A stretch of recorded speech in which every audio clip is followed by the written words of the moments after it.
Well, good afternoon and good morning, everybody. Welcome to Investment Immigration Conversations.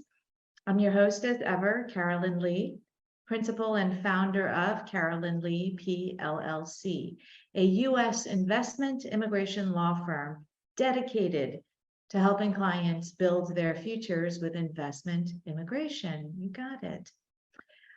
Well, today I couldn't be more pleased to have my very special guest, Mr. David J. Bier, who is from the Cato Institute, and he is the Associate Director of Immigration Studies at the Cato Institute. And I'm going to start by asking David to introduce himself, what he does, and tell us a little bit, our audience, about the Cato Institute. But before that, of course, we're here to talk about visa numbers. It's all about the numbers because our immigration system on the green card side, on the permanent residency side, is it's a quota system. It's limited. And so when we have so much demand exceeding our supply, the limited supply of the visa numbers, we have the phenomenon of backlogs. Of course, we have that in EB5, and will at some point soon in the new set-aside categories under the Immigration Reform and Integrity Act of 2022. So that's why we're here. And so now, David, tell us, please, first about the Cato Institute. Assume we know nothing. And please tell us about what you do at the Cato Institute. Of course, thanks for having me. The Cato Institute is a public policy research organization located in Washington, D.C. We research all manner of public policy from a libertarian perspective. We were founded over 40 years ago and have worked on immigration policy throughout that entire time in various forms and fashions. So my role as Associate Director of Immigration Studies is to focus on really the legal immigration system and opportunities for reform and what are the problems with the system? Why is it so difficult to immigrate legally to the United States? So David, what do we mean by libertarian perspective? The libertarian perspective is you should be able to live your life however you want, as long as you respect the rights of other people to live their lives how they want. So as long as you don't steal someone's property, you don't injure them, you don't commit violence against them or expose them to the threat of violence, that is the libertarian perspective. Live and let live, let people live their lives, make what they want from their lives. So it's about maximizing freedom or liberty, yes, but within certain constraints, social constraints. And so did I get that right, kind of in a nutshell? It's all about maximizing liberty. The way we secure our rights is through our government and our Constitution that limits the powers of government to violate and impinge on the rights of that we have as individuals. So, and how does that perspective, the libertarian perspective, then, what is that perspective's interest in U.S. immigration? Well, for libertarians, we view the system as ultimately a violation of our liberties. We should not have the government stand in the way of our ability to associate, contract, trade with people just because they were born in other countries. I should be able to rent to you. I should be able to sell my property to you. I should be able to invite you to my home and not have the government stand in the way of your ability to do that. Mm-hmm. Certainly, there are opportunities to compromise on that and reasonable checks for security and criminal background and the like. But the presumption should be that if I want to immigrate to the United States, I should be able to do so legally, unless there are very, very, very good reasons that I am going to come and harm the United States in some way. Yeah, so if I want talent, and that talent happens to be overseas, I should be able to contract with that talent and have that person be here. That person should be able to live here, work here, etc. That's right. Yeah, that's part of our a free society. You can't have a free society and say that the whole rest of the world is excluded from participating. That means you really don't have the liberty to engage with people from around the world. They can't come here and start businesses to employ you. You can't start a business and employ them. We can't start a business and have them as customers of that business if they're not in the United States. So the number of ways in which the immigration system violates the rights of Americans is really endless. Whether it's our speech rights, we have the right to hear people speak about controversial topics. If people can't come to the United States and live here, that's an infringement of our rights to listen and engage with people on an intellectual level from around the world as well. So David, you are an authority in the analysis and scholarship behind understanding our visa system. And part of my intention is sort of to expose my audience to your scholarship and your work and your perspectives. How did you, and I didn't know, we've known each other for a number of years.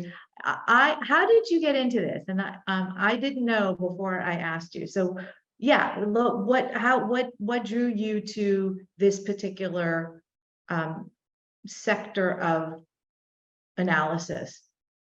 Right. Yeah. So, I've been working on immigration policy for over a decade. Before, when I first came to Washington, I was working for another libertarian organization here in DC and working on environmental policy. And the main nexus point there with immigration was concern about overpopulation, and that we have too many people and people are consuming all of our resources, and that's making us poorer. And it turns out that the major anti-immigration organizations in Washington, D.C. were all founded by the same radical environmentalist named John Tanton. So Center for Immigration Studies, Numbers USA, Federation for American Immigration Reform, all received their initial funding and founding from this same person who was motivated by this idea that we need to limit the number of Americans, reduce the population.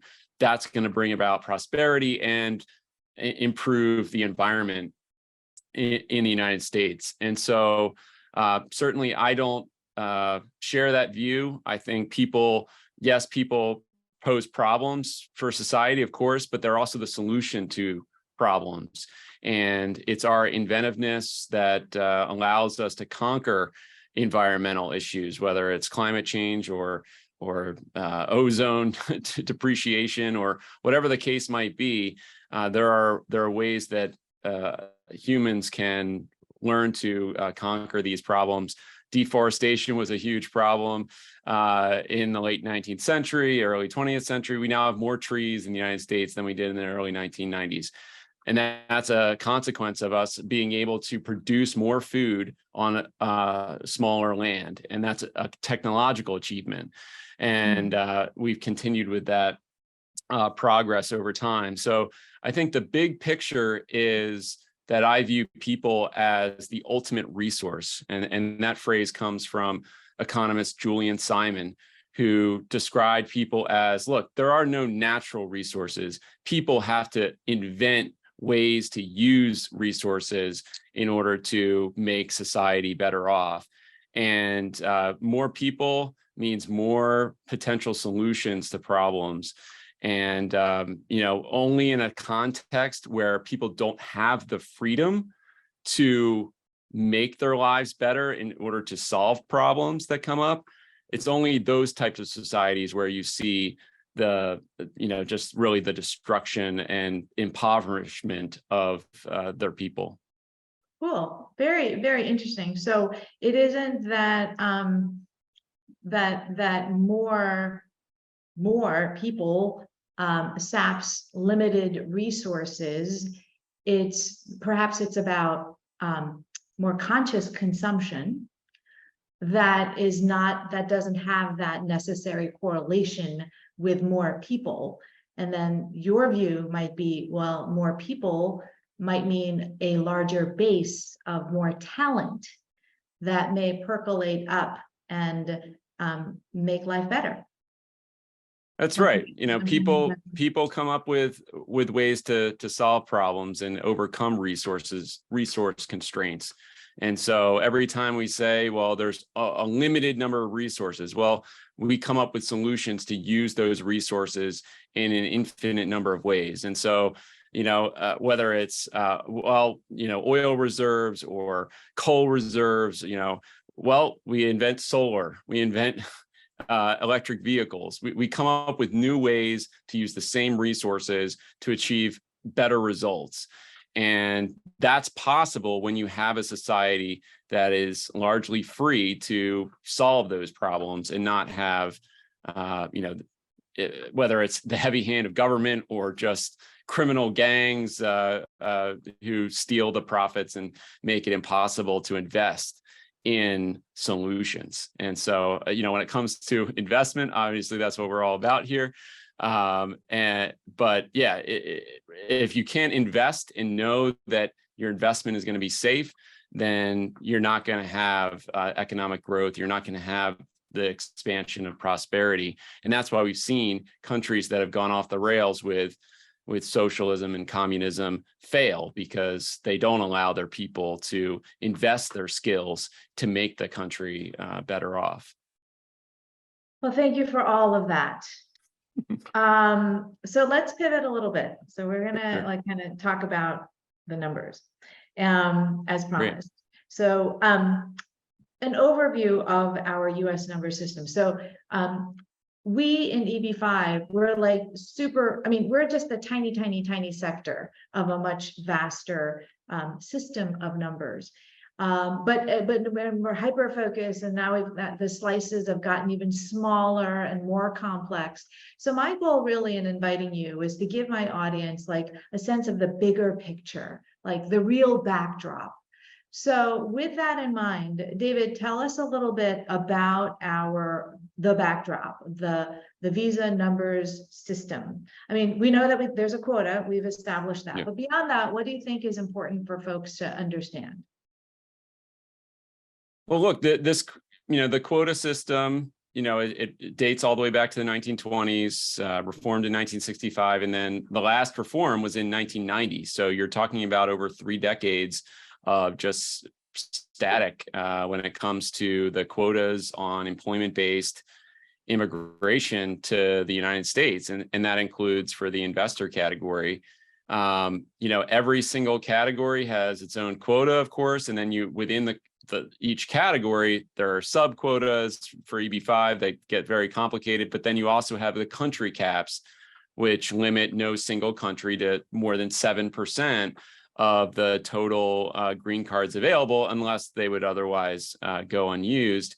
And that cap means that there's wide disparity in wait times between countries. And so I think the biggest legacy of that 1920 system is the country caps that we have today, and of course the worldwide cap, both of which came about in the 1920s when people were very concerned about certain types of immigrants coming in too great numbers, primarily Asians and Africans, and then Eastern Europeans were also of big concern to people at that time. Particularly because it was such a high component of Jewish immigrants from those countries. So my 2 observations based on what you've just taught us is it's that same idea that more is not good. More is sapping the resources, right?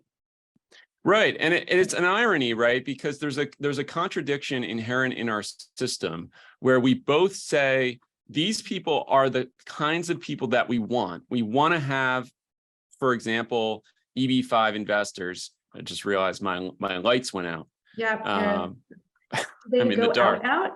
By the way, no, they didn't. It's on a motion sensor. Oh, you gotta move. Do you mind if I just wave? No, turn please. it back on real quick? Yep. By the way, my audience, the power might also go out on my side. We've had internet. Right. So like I was saying, our system has this contradiction inherent in it. So we say these are certain types of immigrants that we think are going to benefit our country, whether it's employer sponsored or investors or family members. This is the system that we have created because we think these people would benefit our country in some way. But then we have a cap that says we're arbitrarily going to cut it off. We don't want to have too much of a good thing, I guess, which really is a contradiction. If it's a good thing, then why did we arbitrarily say that about 10,000 investors and their families are just too many? You know, we don't want to have too many of these types of immigrants. I was wondering, I mean, the other point that you make is like that we have had these numbers locked for decades. And so I'm just wondering out loud, I mean, when these numbers and these limits were set in 1990, was the thought that these numbers were generous? You know, like 29% in EB1 and 2, 7.1% in EB5. I mean, I just wonder, like, historically, did members of Congress think, wow, you know, this is what we want, it's good, and these numbers are sufficient? Do you know? Oh, absolutely. Yeah, the idea was, look, Immigration Act of 1990 was an expansion of the current system, and particularly for employment-based immigrants. So at the time, I mean, far more EB5. I mean, there were very few EB5 immigrants, as I'm sure you know, until you know, the 2010s. And before that, you know, the numbers were more than sufficient. And of course, for employer sponsored, it was more than sufficient. For family based, it was not sufficient. But the thought was, well, we're expanding them a lot. They also did expand the family sponsored system as well at that time. And there was a thinking that this is going to be more generous. It's not going to make the problem worse. We're not going to end up with an even larger backlog. And of course, that's exactly what happened. We had about 3 million people waiting in the family sponsored backlog, and now it's over 7 million. And for the employer sponsored system, there really wasn't a backlog except for processing at the time. Most of the countries of the world were current. And now we have a backlog of over 1.7 million people waiting in the backlog. So let's talk about the backlog now. Perfect segue. So you've written a lot. You tweet, by the way, folks, David's tweets on immigration backlog and numbers, outstanding. I don't know what it is, but I'm sure if you search for it, it's like David J. Bier, something like that, right? Yes, David _J_. So let's talk about the backlog. So, so basically, we all get the idea. It's like there's a cap, a quota. We have a situation where the demand exceeds that quota. We get that. Beyond that, I want you to give us some insights from all the hours that you've spent analyzing the system and why it's not working optimally, and kind of give us, like, you know, those insights. But I want to just read a couple of your tweets, and maybe they'll kind of like feed your remarks. One tweet is, new Indian EB2s and EB3s face a 30-year waits if green cards are issued at the 2019 rate starting in 2023. 90,000 will age out. Barely half of the EB2, EB3 Indian petitions will result in a green card. Okay, so that's one. Another one indicates it seems unlikely to improve. Okay, so in 2022, this is last year, you tweeted, the waitlisted petition backlog has shown major declines for most categories in 2021 and has virtually eliminated the EB1, eliminated it in the EB1 category, but the EB2 backlog was nearly the same as in 2020.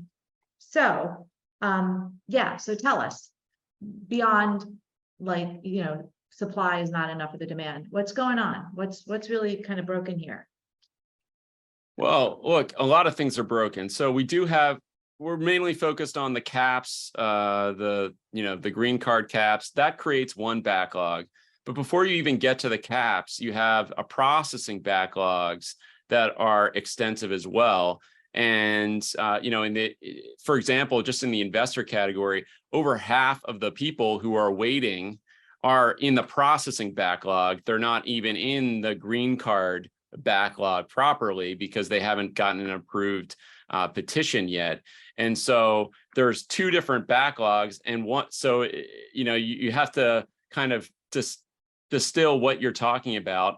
And when it comes to investors, they have this massive backlog for processing. So in first quarter of 2023, only about 500 investors petitions were processed out of over 13,000 petitions pending. So you have this massive backlog. That's years, potentially, if you play that out, that's going to be a years long wait to get into the line to then have a cap number available to them.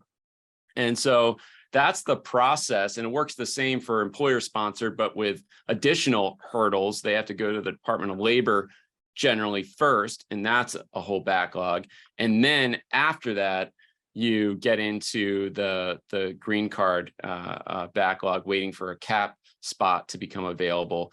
I would say that since those tweets, the situation has gotten worse because the EB1 category is now oversubscribed. There are too many, there are more applicants than there are cap spots. So that's, the visa bulletin, they say, is retrogressed. So you're now forcing people who might have a Nobel Prize to have to wait for a cap spot, which is just insane. No country in the world would turn away people at that level of skill. The biggest bulk of the backlog is in the EB2 category. These are advanced degree holders and who have jobs lined up in the United States. Yeah, and doctors. It's mainly people working in computer fields, but certainly physicians would fall under that category as well. It's a massive a backlog. Now it's nearing almost 1 million people, and that situation is subject to a 40,000 per year cap. You can throw in the EB3 numbers as well into that, and it doubles to 80,000 because the EB2 folks can then refile under EB3 if their cap numbers there.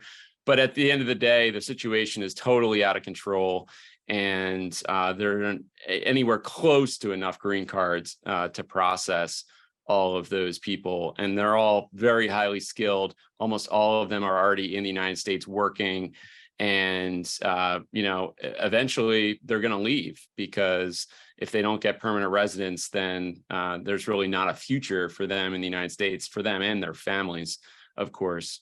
Right. And at this point, so many have U.S. citizen children. Right. All right. So now is the time to talk some solutions. So we've laid out the problems beautifully. So let's just start with, there's going to be somebody out there who says, well, the solution is obvious. It's less immigration.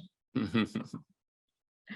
What would you say? You've already said a lot. What would you say that you haven't said yet? Really quickly, though. Right. Immigration is a huge opportunity for the United States, whether it's investors who are going to create economic growth through the jobs and capital that they're going to bring with them, or whether it's an employee of a U.S. business who's helping them grow and come up with new products and patents and innovation, or whether it's just a regular worker who's coming and contributing through their purchasing power. Which is helps drive job creation and job growth here in the United States. So there's a huge economic opportunity. If you look at it going forward, the native-born population trends are going down. We're going to have a declining population within a couple of decades for the native-born population. So immigration is really it. If we want to make sure that our population is not in decline, if the worker to retiree ratio gets too out of whack, that means much higher taxes in order to fund Social Security and Medicare. So there are a lot of problems that immigration helps provide solutions for. And I think that's the main reason why we should be concerned about this immigration problem from just a purely economic perspective. Yeah, obviously, the border and illegal immigration is a whole another topic, but it's important to understand that in the context of an extremely constrained immigration system, we're going to have illegal immigration, because wherever you have prohibition, you're going to have a black market. And the black market here is people coming to the border and crossing illegally. All right. So in our system of government, when we have problems, we have the solutions afforded by government are from the three branches, right? Congress, executive, the president, and the courts, the judiciary. So I'm going to kind of ask you for your thoughts on some of those. So in Congress, we have these bills from time to time. One that's up right now that we're talking about is the Dignity Act. It's bipartisan, introduced by representative members of Congress, including Congresswoman Salazar. What do you think about the Dignity Act and just legislative fixes in general? Is that, just start with, is that the best way to go? Well, it is the best. I mean, it is the best way to go. The only way to actually increase the number of these caps that have been outdated would be to have Congress pass a law that says the caps are increased. So that is the best in terms of actually solving the problem. And, at the end of the day, the administration and the courts can't change the laws that Congress passed. So we have to address the root of the problem at some point and have a legislative change in our immigration system that's been stuck for 30 years. Now, of course, if you're looking at the past, you'd say, well, we've spent 30 years not doing anything positive on immigration. Right. We might spend the next 30 years doing nothing positive on immigration. And certainly at this particular moment in time, we have the most polarization on immigration that we've ever had.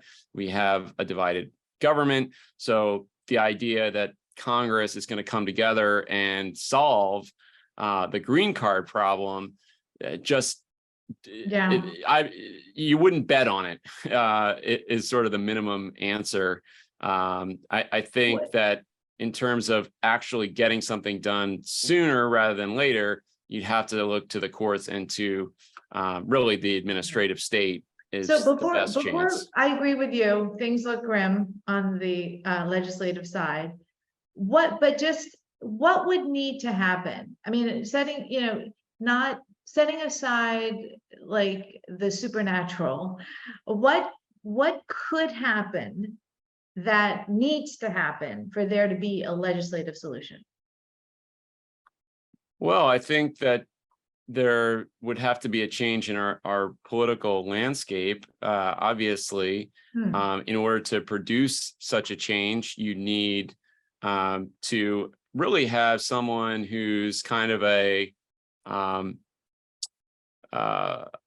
unusual mentality for a politician of saying, I'm going to step outside of the usual lane, the usual talking points, and try to seek compromise and agreement. And in order to get something done, something big that no one's done before. And if I hate to say it, but like Trump had that sort of potential because he wasn't tied to anything within the Republican Party. Now, obviously, he was a nativist. He believed in protectionism, and that was a problem to getting an immigration reform bill that produced positive results through Congress. But someone of that mold who's not tied to the current politics and the current environment would potentially be an opportunity. I think Joe Biden had sort of wasted his capital on immigration to some extent by really maintaining a lot of the things that Trump did on immigration early on in his administration, and didn't focus at all. I mean, he had zero involvement with the Hill or coming up with an immigration bill. He put out the U.S. Citizenship Act and he just ignored it. There was never any pretense that he was actually going to try to come up with a compromise or bipartisan bill on immigration.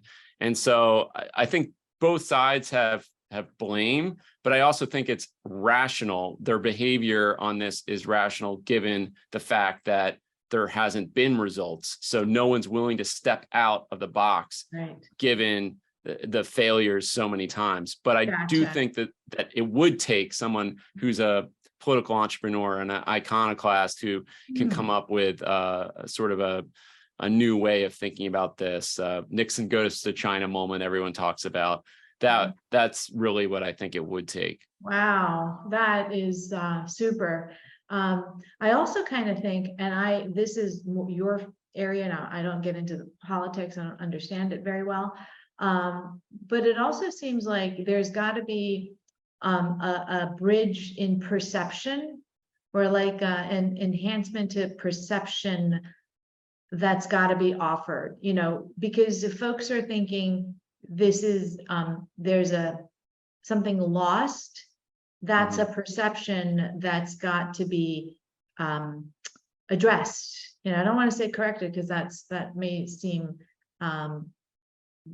derogatory, but there's got to be a solution that's presented that is a clear, logical win, something that is added rather than taken away. No, I agree with that. I think that the way it is right now, people see immigration primarily as either charity or at worst, people stealing from the country, rather than as an opportunity to grow the country, to make a more prosperous society. And I think really both parties are operating in that mindset. The Democrats look at it as we got to help these poor people who are coming. And the Republicans say, well, no, we don't have to help you. They're just taking from us. And so both of them have the same mindset that we're being, we're losing something or we're giving something. It's not these people are coming to give back to us. They're coming to contribute something that our society needs, which is more workers, more production. We need more goods and services to bring down inflation. I mean, that's what people are bringing: innovation, capital, their talents. These are all things that are good for our country. And people need to focus on that frame rather than the threat frame or the take frame, which is currently we spend so much time on focusing on those, framings on the debate, rather than how do we get the immigration system to improve our country and make our country a more prosperous one. EB5, that's like a no-brainer, low-hanging fruit. And unfortunately, we can't get a solution to the backlog, even for people who are contributing so much in terms of monetarily to our country. All right. For some bizarre reason, I'm still optimistic. Maybe it's because we're so like we have the EB5 Reform and Integrity Act. Now, it took a while, but that's by all accounts good law. And so I think I've got some reason for optimism anyway. All right, so that's on the legislative side. Now I'm going to kind of give it away a little bit. During our call earlier, you thought the fix was really the path of least resistance. The easiest way would be with an executive fix from the administration. Tell us about that. Well, sure. So, I mean, two things can happen through the executive branch. I mean, the executive branch can solve an enormous number of problems in our immigration system because it is the one processing all this stuff. I mean, the processing backlogs we talked about are just epic.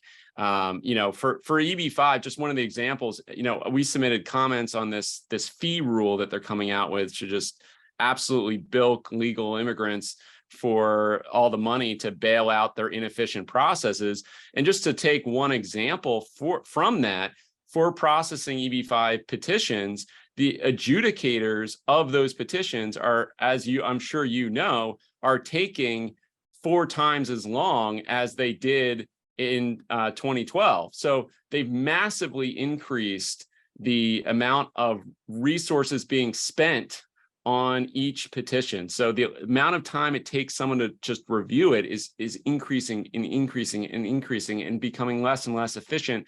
And that's true for across all of these various types of forms.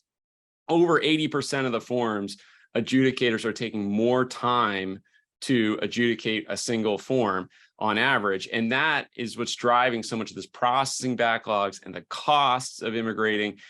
So that's big part of it. The second part of it is we just focus on the green card shortage. Really the only thing the administration could do to increase the number of green cards available would be to stop counting the dependents, the spouses and minor children of the primary applicant against the cap. And there's nothing in the statute that explicitly says that these people should be counted against the cap. And yet we just have this historical practice, really, since the 1990s, that has made it so that they are being counted against the cap. Dependents are half of all of the green cards being issued under the employment-based system. Overall, it's about 30% if you look at family and employment. So a huge number of green cards are left on the table every year because we've essentially chosen to reduce the number by counting dependents against the cap. So that's something that they should at least try to do through regulation. If they did a regulation on that point, we'd be in a much stronger footing with respect to the courts on that issue. And this is a huge opportunity to bring down the wait times, because if you have twice as many green cards available every year, you're not going to end up with the huge increases in backlogs that we've seen really since the early 2000s. And so I just want to bring into the conversation that you were involved in the 2018 derivatives litigation led by Ira Kurzban, his partner John Pratt, and others in his firm, and a number of Chinese investors stuck in the very, very long backlog. And this argument was made. It was a statutory argument. We've got the worldwide cap. We have the limits set in each of the categories. We have a separate section of the law dealing with dependents, 203D, and it says that dependents ought to be treated the same. And your argument here, and I'll just recap it, is that the law says that the dependents need to be given the same treatment as the principals, but if we have a system that permits them to be separated, right, because they're each getting a number, and you can imagine at the end of the fiscal year, the principal gets in and maybe one dependent, but the others do not. And so in that situation, the ones who are not, who are left behind, who are not being treated the same, and the law requires that they do. They are treated the same. So so that's the affirmative argument that they have to do it, that the law compels them to. There's also the argument that there's discretion here, and that they can choose one or the other interpretation equally. I think there is a compelling argument that they are required to it. That would be something that we should bring to the courts.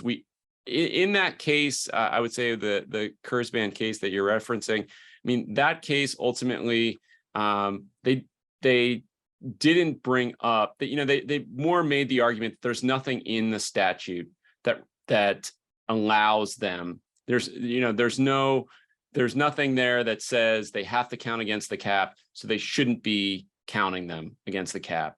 And I think the stronger argument here is for those dependents who are separated because of the cap, And yet the law clearly states that they have they should have the same order, same place in the order as the principal. Well, you can't literally have the same place in the order if you're filling two different cap spots. Then you're in two different parts of the order, no matter how you slice it, Right. because you could end up with people who get the green card and then their dependents don't. And we have that situation right now because of the retrogression in the visa bulletin, which means that if a dependent didn't already get their green card, they're not eligible to take advantage of the same place in the order that the primary applicant was.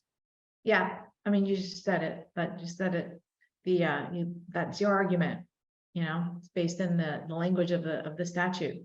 And I will just also add that there's a really great analysis on when you made the point that, if there's silence, the court seemed to go with their silence, and the agency has been doing this for 25 years.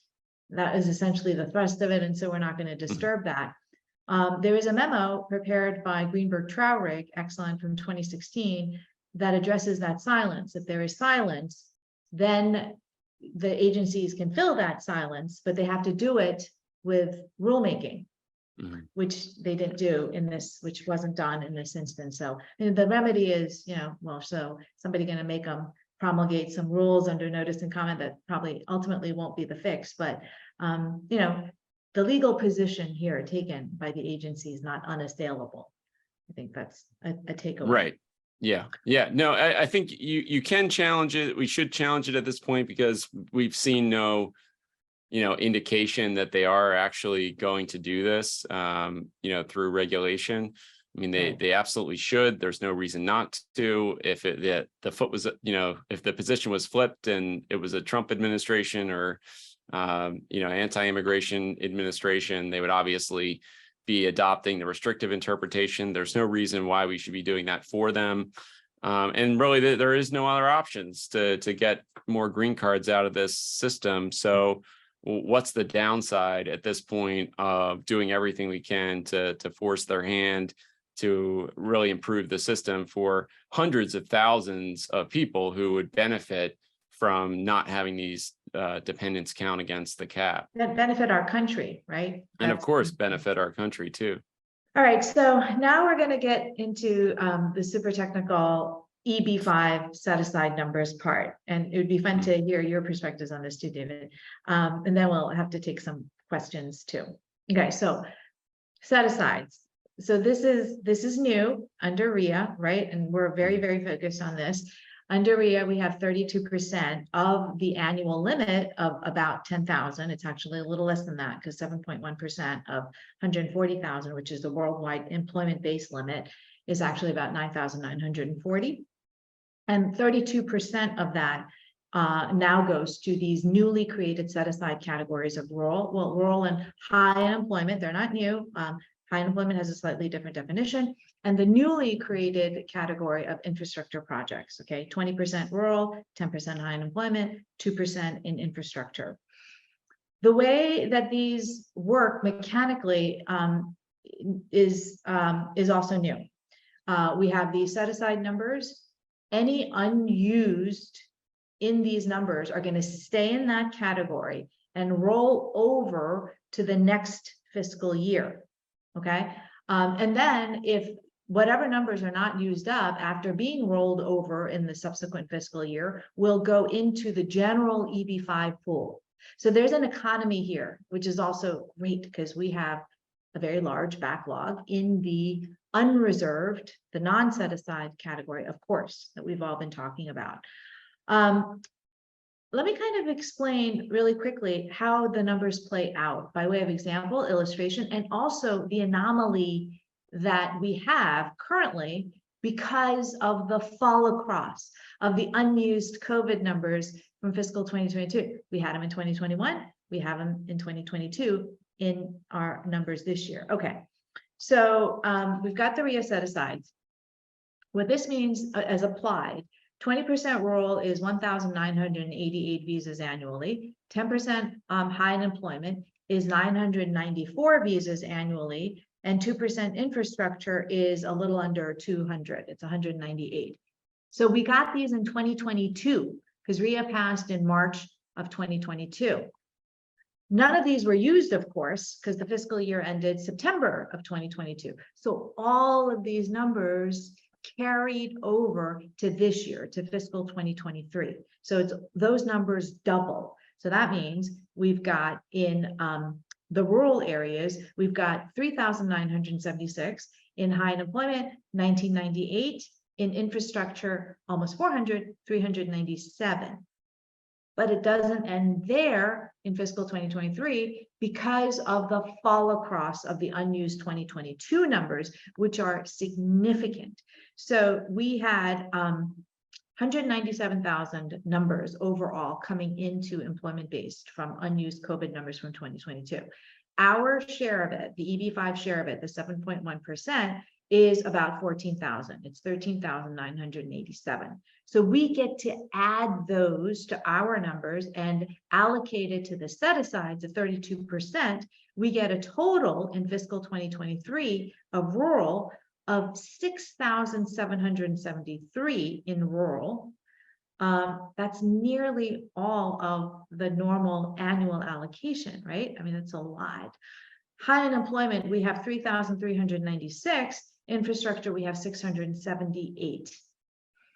Now, those numbers, we can't get very excited about those numbers though, because they're there, but we can only use them when there is petition approval. And this goes to the problem that David just mentioned, which is we've got gigundous processing time delays at the agency level. So we're not going to be able to take down these numbers until those petitions are approved. That's where our advocacy and pressure needs to be. So we have all these numbers in fiscal 2023 that will largely go unused because of agency delays. We will have the same number in 2024 because the numbers that came over from 2022 are unused. They're going to go into the general pool, which is excellent. We're going to have 3,000 extra numbers going into the unreserved to help us clear that backlog. And we still have the fall across with the COVID numbers unused. So we're going to have roughly the same number, a little under 11,000 in fiscal 2024. So this is our opportunity in 2024 for the service to game up, approve petitions, the meritorious ones, of course, and start using these numbers in the set aside. All right, so I want to end with an advocacy point that I know that David and I both agree on, which is we need transparency, right? Because these numbers are so important. And for us to make good decisions before we have our clients plonk down $900,000, $1.05 million, we would like them to be able to make this decision with information. There's a lot of them will still invest. We still have a lot to contribute as a nation, but some greater transparency about what they can expect by way of a potential wait scenario, I think would be tremendously beneficial. So what do we need? We need from the agency, we need from the service, number of petitions received, chargeability, right? How many dependents? Because right now, under our current system, the dependents are taking the numbers, and the set-aside categories that these numbers will be allocated to. With that, if we get regular reporting on these numbers, we'll be able to advise investors, will be able to get a sense of how many are ahead of them. So they can do these are all going to be still going to be estimates, very, very rough, about where they might be in the line. Right. And the frustrating part here is that they use all of this information already to inform the visa bulletin. So it's frustrating that they are creating this data that's going to the State Department to inform the visa bulletin, but then not actually making it available publicly or only very snapshots that are not very useful. They put out this report on the pending number of 526s by nationality, but they don't break it down by what type the applicant is under. So it's not useful in determining what the demand is for the various types of categories. So there's a great deal of transparency that could go on that's not being done right now. And it would make such a big difference. And, it's like, it's going to present a picture of these people in front of us in the line. But that's really okay, I think, right? Because that's what people are still going to immigrate. People are still going to invest. There's no question. And I think we all want a scenario where that decision making is happening with more information. Right. I mean, the uncertainty is as big of a deterrent as a long wait. Point. I mean, if you know the timeline, then you can plan. If you have no idea, then you're really going into it thinking, well, maybe, I don't know. I have no idea what my life will be like or what plans to make. So that uncertainty point, I think, is underrated as a response to potential concerns about knowing that they're going to have a long wait. Excellent point. Excellent point. Okay, so let's take this question. Hello. Okay, I've heard that Americans overwhelmingly support numerical limits on immigration and resistant to quota increases. Is this a political fact? Any prospects for changing that perspective? Do you see a day when supporting visa relief won't lose a rep his or her next election? It's a question for you. Yes. So in terms of just what Americans support, they're inconsistent. On the one hand, they say that we want to have a limit, but then if you ask them, should people who fit into this category be able to immigrate, they say yes. So I think it's more a concern of, well, you're just picking someone randomly from across the globe and saying they can move here. No, we should have a cap. We should have a limit. But if you tell them they're an investor, they're going to create 10 jobs, they're going to have to invest $1 million. When you actually get into the particulars, then they say, well, of course, that person should be able to immigrate. And really, it's not even there. I mean, do you have a job? Can you support yourself? The standards that people actually have are much lower than you would think.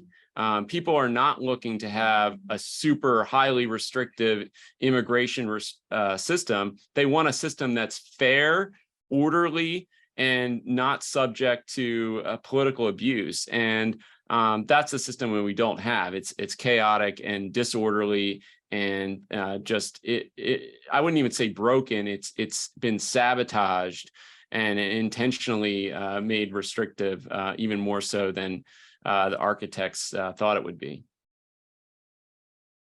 And the second part of it was is there any prospects for changing the perspective? Well, I frankly don't think there needs to be that much changing that goes on.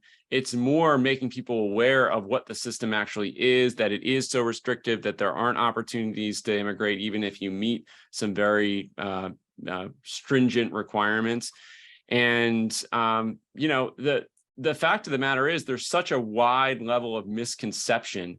So, for example, Americans think that the foreign-born population in the United States is about 1 in 3. So about 1 in 3 people they think are foreign-born, when the reality is less than half of that. And so there's this huge mismatch between what they think is going on and what the reality is. And I think there's actually a lot of room for policymakers to close the gap between perception and reality. And in fact, it's not the case that the people who say the highest number, they think it's 50% of Americans are immigrants or something like that. Those are not actually the most anti-immigrant people. Many of those people are actually pro-immigrant. They just have no idea what the facts are at all about what the actual legal immigration system is. Well, David, I thank you for being a voice of education, because you're right. We need more facts. We need more information that is real. Sure. So thank you for all your analysis and for your tweets and for appearing on Investment Immigration Conversations. And please come back. Of course, anytime. Thank Thank you, you. everyone. Thank All you right, for bye. joining. Bye-bye. Be well.